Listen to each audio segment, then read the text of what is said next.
Welcome to the first edition of Gary Wybenga Teaches. In this episode, Gary explains how parallel lines work. Gary tells us why the light rays coming from a distant star like Polaris cannot be parallel to one another. It seems that Earth's orbit around the Sun would cause huge differences in the angle to Polaris between winter and summer, and so it follows that the Earth does not orbit the Sun. Does Gary have a point? Let's see what he has to say.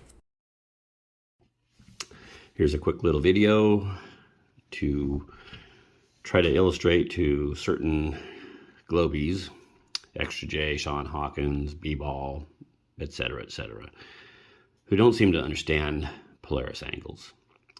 Now, this is what they usually come up with. Most of them, they have all these little parallel lines, and they say, they got the angle, and they claim it hits Polaris, this little dot. Now, in their model, this little dot is gigantic, right? So, it's 44 million miles in there. So, if you want to take what they say about that, you can say, oh, okay, they all point to Polaris because that's 44 million miles in diameter. And this is only, 12 something in diameter, which means each one of those would intersect with Polaris. Now here's the problem. And you got to remember, 44 million mile diameter. It's not going to move. It's going to stay here. Because according to globies, the sky isn't moving. So here's the Earth. We're going to go around the Sun, 6 months later. We're over here. And here's our tilt. So now it's like this is when the south is tilted towards the Sun. Over here was when the north is tilted toward the Sun. So that's their tilt, right? The tilt never, how should I say this? Skip that. What we're going to have is when it comes over here, that's 186 million miles from here to here. Not around here, but from here to here, the other side. So remember, 44 million mile diameter, that's not even going to come close to over here, right? So even if I put all their little, little lines to Polaris, aimed at a 44 million mile diameter Polaris, oops, it's not over here. It's over there. So that's an impossibility. The model for Polaris angles doesn't work on a globe orbiting the Sun. Something about Gary's explanation doesn't sound right. 186 million miles is a lot of miles, but would it change our perspective on Polaris? First of all, Gary's 186 million miles is based on twice the distance to the Sun, but he neglected the 864,000 mile diameter of the Sun itself. This is nearly a million-mile error. But let's just go with Gary's value of 186 million miles since this won't make any real difference. A bigger problem is Gary's belief that Polaris is in the horizontal plane of the Earth's orbit around the Sun. That's just foolish. Polaris is elevated north of the ecliptic by 66.5 degrees. I would have expected Gary to know this. So Gary drew a picture that looks something like this. He depicts Polaris about as far away from the Sun as the Earth is and claims that it does not move. So we should observe Polaris 47 degrees to the south during the summer. Since we don't see this, Gary jumps to the conclusion that Earth cannot be orbiting the Sun. But this puts Polaris very close to Earth for an object made of 3 stars with an overall diameter of 44 million miles. Wikipedia suggests that Polaris is 433 light-years from Earth. Britannica.com puts the distance closer to 447.6 light-years, and Space.com says the latest evidence puts the distance at a mere 323 light-years. Let's use the rounded average of 400 light-years. So, light travels at 186,282 miles per second, and there are 1.261 times 10 to the 10th seconds in 400 years, which means Polaris is 2.351 times 10 to the 15 miles from Earth, give or take a few million miles. That amounts to 1.262 million times the distance from the Earth to the Sun. Maybe Polaris is as close to Earth as Gary believes it is, but there is absolutely no evidence for this conjecture. Let's see what happens if Polaris is further away. Let's zoom out a bit.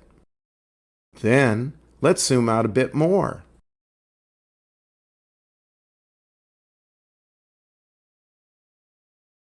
Then, we'll zoom out a lot more.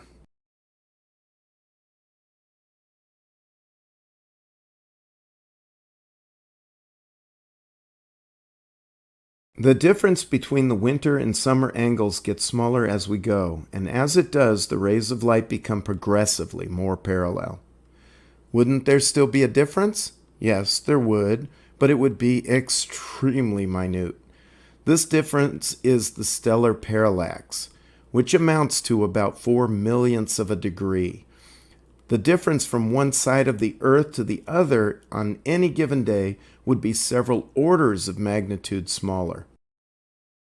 Gary feels that he understands the nature of angles better than anyone else does, but he really doesn't.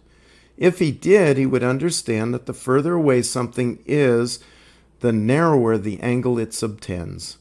The arms of narrow angles are more nearly parallel than they are on wider angles.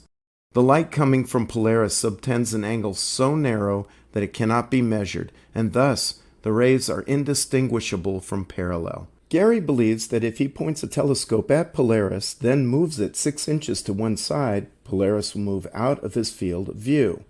I think he's wrong, but let's hear what he has to say. South axis. I can literally leave it there and it will always be lined up with Polaris. Now the flat earth model says that's because we're not orbiting the sun. So that stays right there, doesn't budge, always lined up. Works perfect on a flat earth model. Here's the problem for the globies. If I slide this just on the north-south axis just a little bit more, it will no longer be aimed at Polaris. If I look through the sight, it won't be aimed at it at all. It'll be completely off. I would have to readjust the angle. So now we're going to go back where we started here. Now, the telescope sets on a base, right? So if the base moves, just like I moved the telescope back, we'll pretend this is grounded on the Earth. The Earth is going to move 186 million miles to the other side of the sun. Do you suppose it should still be aimed at Polaris? Heck no. Of course, they claim Polaris is so big and so far away that it will still be lined up with Polaris. It simply doesn't work. They don't live in reality. They have to make crap up.